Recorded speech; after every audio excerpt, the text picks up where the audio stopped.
Hi, friends. Today is a bit of a break from our usually scheduled Trello productivity content. Have an interesting idea. This one actually came from my mom, who is a teacher. She has a podcast, and she is great with technology, especially for a homeschooling mom. And so she has podcasts talking about all sorts of things. But today she was talking about how we can help with the issues in Ukraine right now. Um, through technology and make it a bit more of a personal experience. And I thought it was really interesting. And so, with her permission, I'm going to basically talk about what she talked about on the podcast, but kind of visualize it and show you here on YouTube. And I hope you all find this helpful. I thought it was really cool. But obviously, there's lots of ways you can help with different sort of organizations. And one of the things my mom mentioned is like being able to check them all on Charity Navigator and see if they have different stars and different ratings and, seeing where their money's going. So that's, obviously something you can do. And I think there's been a lot talked about that. And something you may have also heard about is people booking on Airbnb. And when my mom started to talk about that, I was like, well, yeah, I mean, I've heard that before. But then she explained how she went through the experience with it. And I felt like it actually made it a lot more personal and a really cool experience that I was actually convinced to do it myself. So basically what she recommended doing is, going to Airbnb and starting to look around. And she started by looking in Kiev, but everything's kind of already booked up there because this has already, been kind of a thing. And so she searched around and ended up landing on Odessa. Um, and when I searched it, I actually found Odessa Blast, and I grabbed that, and I went ahead and picked, some upcoming dates that were just right now, like literally tonight. And unfortunately, I'm not actually staying there, but the whole point is the money goes to the guests. So the dates you pick don't actually matter. You could leave out guests. Um, and you can go over here and actually pick a price range if you want here. But also the results that show up are, pretty helpful and pretty easy to see. So you can kind of parse through here. So just pick one that looks kind of interesting to you. And you can make this as much of an experience as you want. One of the things my mom was talking through was, if you want to do this with your kids, giving them a sort of budget and saying, maybe you can spend, $100 or something, and then teach them how to play around with the filters and book things for their trips. I have a lot of experience doing this. I travel quite a bit and use Airbnb a lot.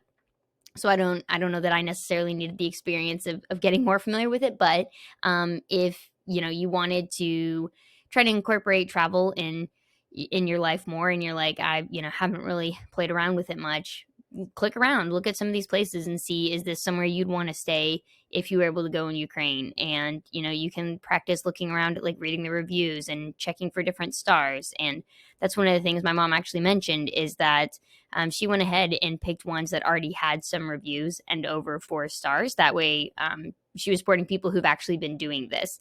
And this was like kind of their livelihood, is to make some money through Airbnb. So I actually ended up requesting this one, and I'm waiting to hear back from them. But let's see about this guy here. So this is a nice little place, yeah. Tire cabin.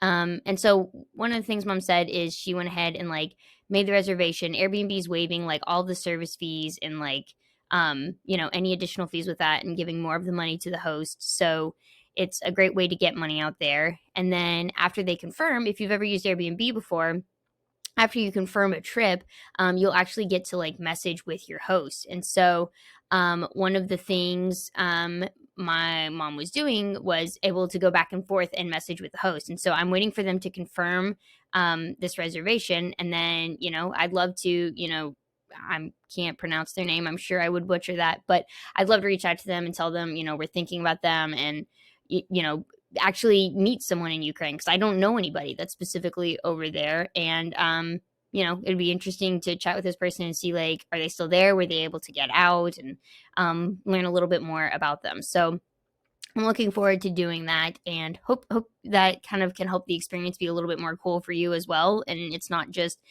booking a thing and moving on, but you can actually turn it into a little wanderlust by actually exploring around different places of Ukraine that you may want to visit one day, and then actually having a conversation with your host. So I thought that was really cool. And two other things, looking around on Etsy. Mom also mentioned you can go on Etsy and, search for digital downloads. And then you can actually filter by where the creators are. So if you go over here to all filters and scroll over here where it says shop location, you can hit custom, just type in Ukraine, and then I've got loom in my way here, but yeah, it'll narrow down your search results to there, so you can find different products, or obviously like digital download things like that, or stickers, or whatever you're kind of looking for. So um that's a cool way to go about it. And then one last idea that I'm also planning to do is supporting creators on Shutterstock. So it's a little bit more tricky because there's not just a filter for looking for Ukraine creators, or Ukraine creators or hosts like on the other channels. But what you can do is search for Ukraine, anything. You can search for Ukrainian food or countryside or whatever, and then go to a creator go to an image, and then you can look at the creator and the contributor, and once you go there, it'll say where they're from. And sometimes there's more details about it and stuff. Sometimes there's some more on their about page, but so yeah, and so you can use their credits, or use your credits, and support those photographers and creators on Shutterstock. So I'm gonna wrap it up here, but I just wanted to share these ideas with you because yeah, I thought it was cool, kind of personal business related ways to help people. And like, I'm going to get this picture and use it as a thumbnail for this video, and different things like that. So let me know if you guys have any other ideas. I'd love to hear about it in the comments. And yeah, let's do some good.